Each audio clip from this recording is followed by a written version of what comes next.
네, 6번, 7번 문제는 약간의 촬영 문제가 있어서 가지고 촬영이 되지 않았고 8번부터 일단 다시 영상 제공을 해드리도록 하겠습니다.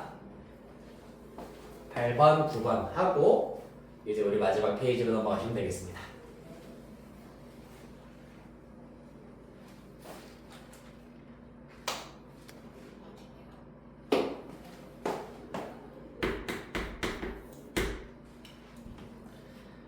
네, 8번 문제 보도록 할게요.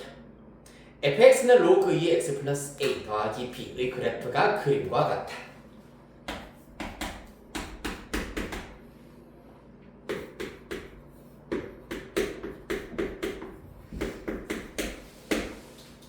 자, 일단 fx 그래프를 보았을 때 로감수이기 때문에 여러분들이 로감수를 열심히 공부하면 했을수록 점근선은 어디인가 정의역은 어디인가 이러한 것들에 몰두하실 수가 있는데 사실 이 문제는 굉장히 심플합니다. 점근선이랑 정의역을 꼭 알아야만 풀 수 있었다면 사실 4점짜리예요. 그런데 3점으로 나왔다는 얘기는 심플하게 눈에 보이는 것만 먼저 관찰을 해보면 3,0을 지나고 있고 0,-2를 지나고 있다. 왜냐하면 미정계수 두 개야. A, B. 점 두 개 주어져 있어.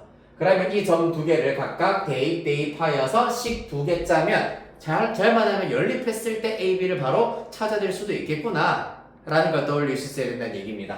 자, 그래서 일단은 제발 그럴 수 있기를 바라면서 3,0부터 대입해보자. y에 0 대입하시고 x에 3 대입하시면 로그 2에 3 플러스 a 더하기 b입니다. 그 다음에 0,-2 마이너스 2는 로그 2에 x에 0 대입하면 a군요. 플러스 b가 되겠습니다. 자, 그랬더니 기가 막히게 뺄셈으로 연립을 하시면은 2는 로그 2에 3 플러스 a 빼기 로그 2의 a b가 소거가 됩니다. 따라서 그 결과 2는 로그 사실 이런 경우에는 2라고 하는 친구를 똑같이 밑이 2 로그로 바꾸면 로그 2의 4가 될 거고 빼기를 좌변으로 넘겨서 어느 하나도 빼기가 없도록 만드는 것이 계산이 가장 편리한 데입니다. 여기까지 됐습니까? 자, 이렇게 해서 이제 방정식 풀 준비를 하셨습니다. 뭐부터 해야 된다고 무조건 진수 조건부터 따지셔야 하겠습니다. 진수 조건 A가 양수여야 하고 A 플러스 3도 양수여야 합니다. 그 말은 A가 마이너스 3보다 커야 하는데 동시에 만족시키는 A 값의 범위는 어떻게 됩니까? 네, 분필이다.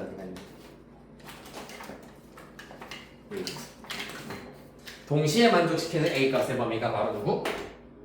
0보다 크다. 0보다 크면 자동으로 마이너스 3보다 크다도 해결이 되는 거잖아요. 맞지? 이것도 빨리 찾는 방법이 뭐냐 하면은 둘 중에 더 작은 아이가 양수면 된다. 이렇게 찾으시면 됩니다. 작은 애가 양수면 얘는 무조건 당연히 따라서 양수겠지. 맞죠? A 플러스 3이랑 A 중에는 A가 더 작기 때문에 작은 녀석이 양수면 된다. 진수 조건에 의하여서 A는 0보다 크다라는 걸 알아내렸습니다. 그 다음에 뭘 하자? 방정식 풀자. 좌변 로그의 합이니까 진수의 곱으로 나타내요. 로그 2의 4a 우변의 경우에는 로그 2의 a 플러스 3입니다. 따라서 4a랑 a 플러스 3이 같다. 그러면 3a는 3이고요. a는 1 나오게 되겠습니다. a가 1이면 요따가 대입하면 되겠네. 로그 2의 1은 0이기 때문에 b는 마이너스 2다. 이렇게 해서 a와 b의 값 연립만으로 찾아낼 수가 있었던 문제가 되시겠습니다.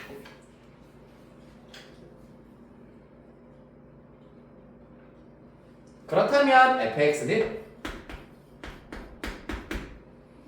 로그 2의 x 플러스 1 빼기 2가 되겠구나라는 걸 알 수 있고 15 대입하시면은 4 빼기 2이기 때문에 최종답은 2 이렇게 찾으실 수 있을 겁니다. 자, 그러면은 요 로그 함수의 핵심 정리하고 다음 문제로 넘어가도록 하겠습니다.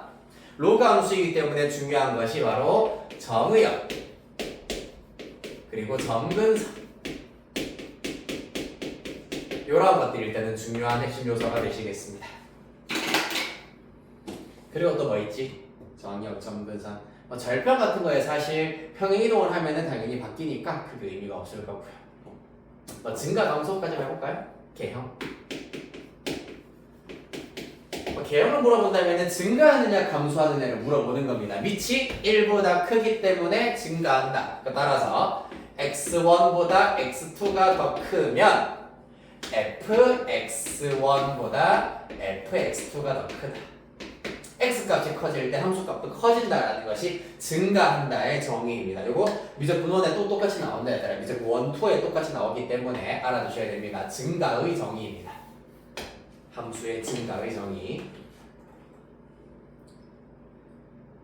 그 다음 정의역의 경우에는 어떻게 구할 수 있다고? 누구 조건과 똑같다? 정의역 누구 조건과 똑같다? 진, 수, 조건 찾아보면 된다고 했지? 진수 조건 어떻게 되나? x 플러스 1이 0보다 크다. 따라서 x가 마이너스 1보다 크다. 이렇게가 정의역이 되시겠습니다. 그렇다면은 정의역이 x는 마이너스 1보다 크다가 정의역이기 때문에 x가 마이너스 1은 이러한 점들이 있을 거고 얘보다 항상 오른쪽에서 그래프가 그려진다. 그럼 절대로 넘어갈 수 없는 직선이 바로 누구다? x는 마이너스 1이다. 즉 진수가 0이 되게 하는 x값 요거를 등으로 싹 고치면 점근선의 방정식 나오게 되겠습니다. 이해되나요?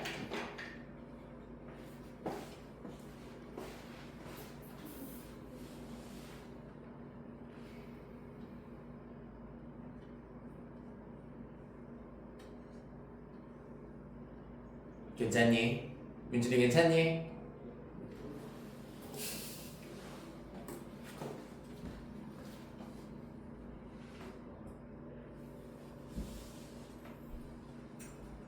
아니 괜찮니? 조금 추운 것 같은데? 일단 올리자. 나 사실 전혀 춥지가 않은데 너네가 앉아있을 때는 좀 내가 이 정도로 덜 더우면 너네들은 춥다고 하더라고. 괜찮나요? 자, 그럼 마지막 9번 문제 보고 또 쉬는 시간부터 가져보도록 하겠습니다. 자, 공차가 마이너스 4인 등차 수열 AN의 첫째 항부터 n항까지 합을 SN이라고 하자. S12는 0일 때 SN의 최대값을 구하라. 이 문제에 대해서도 또 뭐 할 얘기들이 좀 있죠. 가봅시다. 일단 당연히 녹색 공차가 마이너스 4인 등차 수열이다 라고 하고 있는데 등차 수열의 일반항의 경우에는 a 더하기 n-1d로 구하실 수가 있고 등차 수열의 합도 이 문제에서는 필요하시겠습니다. 얘 같은 경우에는 2분의 n의 2a 더하기 n-1d가 등차 수열의 합공식입니다. 맞습니까? 네, 이 사실을 마찬가지로 우리가 이 문제 통해 가지고 적용을 한번 해보도록 할 겁니다. 자, 그래서 일단 공차가 주어져 있고 S12가 0이다 라고 하였기 때문에 S12는 바로 한번 써봅시다. 2분의 12에다가 2a 더하기 11 곱하기 마이너스 4라서 마이너스 44로 구하실 수 있겠습니다. 11 곱하기 마이너스 4에 해당하겠습니다. 됐습니까?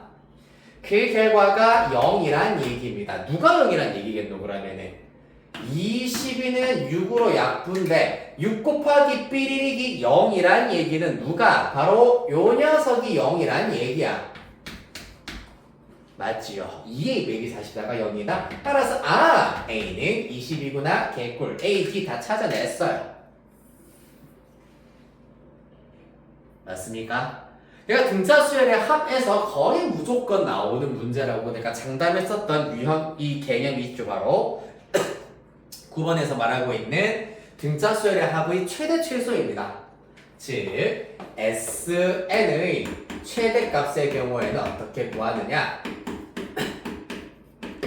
잘 보시면 이 등차 수열 첫째 항 양수고 공차가 음수입니다. 그러면 22부터 출발하여서 18, 14 그렇게 뚝뚝뚝뚝 감소하고 있다는 얘기거든. 그러다가 어느 순간 2가 될 거고 그 다음에 공차가 마이너스 4니까 마이너스 2 이렇게 나올 거라고.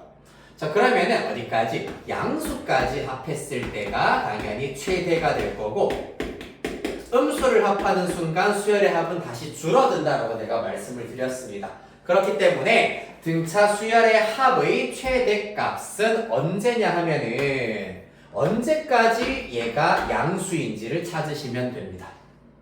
0 이상으로 일단 잡으셔도 무방할 거고요.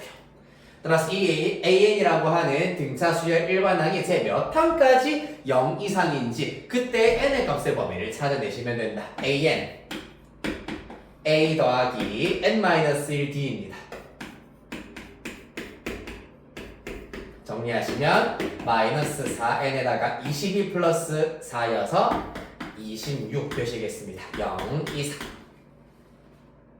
따라서 4n이 26 이하다라는 걸 알 수 있고 이때 n의 값 자체는 4분의 26, 2분의 13 따라서 2분의 13이라고 하면은 6.5이기 때문에 제 몇 항까지? 제 6항까지가 된다는 걸 알 수가 있겠네요. 따라서 A6까지가 양수고 A7부터가 음수가 되는 시스템이다라는 걸 알 수 있습니다.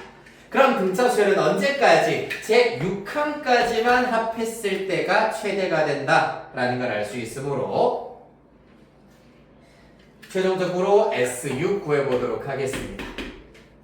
S6 계산하시면 2분의 6에다가 2A 빼기 44가 되겠네요.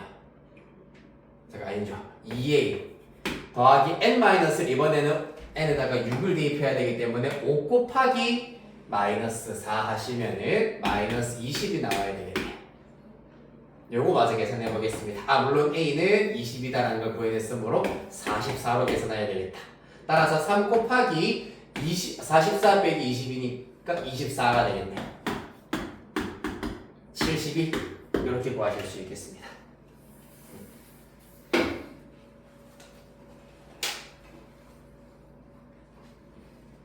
자 그래서 원칙적으로는 등차 수열의 항이 언제까지 양수인지를 통하여 가지고 최대값 언제 SN이 최대값인지 찾아낸 다음에 계산하시면 된다 라는 건데 이 등차 수열의 합 SN의 정체는 보세요. A와 D를 알고 있다고 하였을 때 2분의 n에 A가 20이었잖아. 그럼 44 더하기 n-1D 빼기 4의 n-1입니다. 요거를 간단히 한번 해보겠습니다. 2분의 n 마이너스 4n에다가 플러스 4 플러스 44라서 플러스 48이에요. 따라서 2 약분시키고 나면 마이너스 2n제곱 플러스 24n 이렇게 나오게 될 겁니다. 됐습니까? 무슨 말이겠노? SN이 사실상 n에 대한 2차 함수란 얘기입니다. n에 대한 2차 함수다. 그렇기 때문에 이 2차 함수의 경우 마이너스 2로 묶어내주시면 마이너스 2에 n 빼기 6의 제곱 플러스 70 이렇게 나온다는 얘기거든. 자 그래서 자연수 n에 대하여서 n이 자연수일 때 요 녀석이 가장 작아지는 순간 최대값을 가진다. 인데 다행히 6도 자연수잖아. 따라서 n이 6일 때 최소값을 가진다. 2차 함수의 표준형을 통해서 구해내실 수도 있겠습니다. 그 다음에 한 가지만 더. 이 SN은 S12가 0이라 그랬어. 맞지? 근데 사실 n이 자연수일 때만 등차 수열의 합이 정의가 되는데 집어치우고 n에다가 0을 대입했다고 생각하자. S0은 0입니다. 따라서 위로 볼록인 2차 함수일 텐데 0과 12일 때 SN 0이랬잖아. 맞지? 그럼 최대는 언제? 정가운데 6일 때가 최대가 될 것이다. 이렇게 한 큐에 3초 만에 5초 만에 풀어내실 수도 있겠습니다.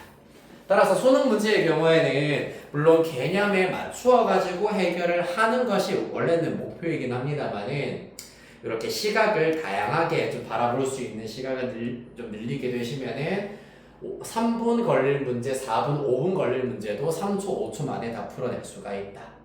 따라서 우리 2학기까지는 내신에 빡세게 집중을 하시고 3학년 때는 이렇게 시각을 조금 키우는 연습을 계속 하게 될 겁니다. 네, 일단은 우리 10분까지 쉬었다가 10분부터 마지막 페이지 해보도록 할게요.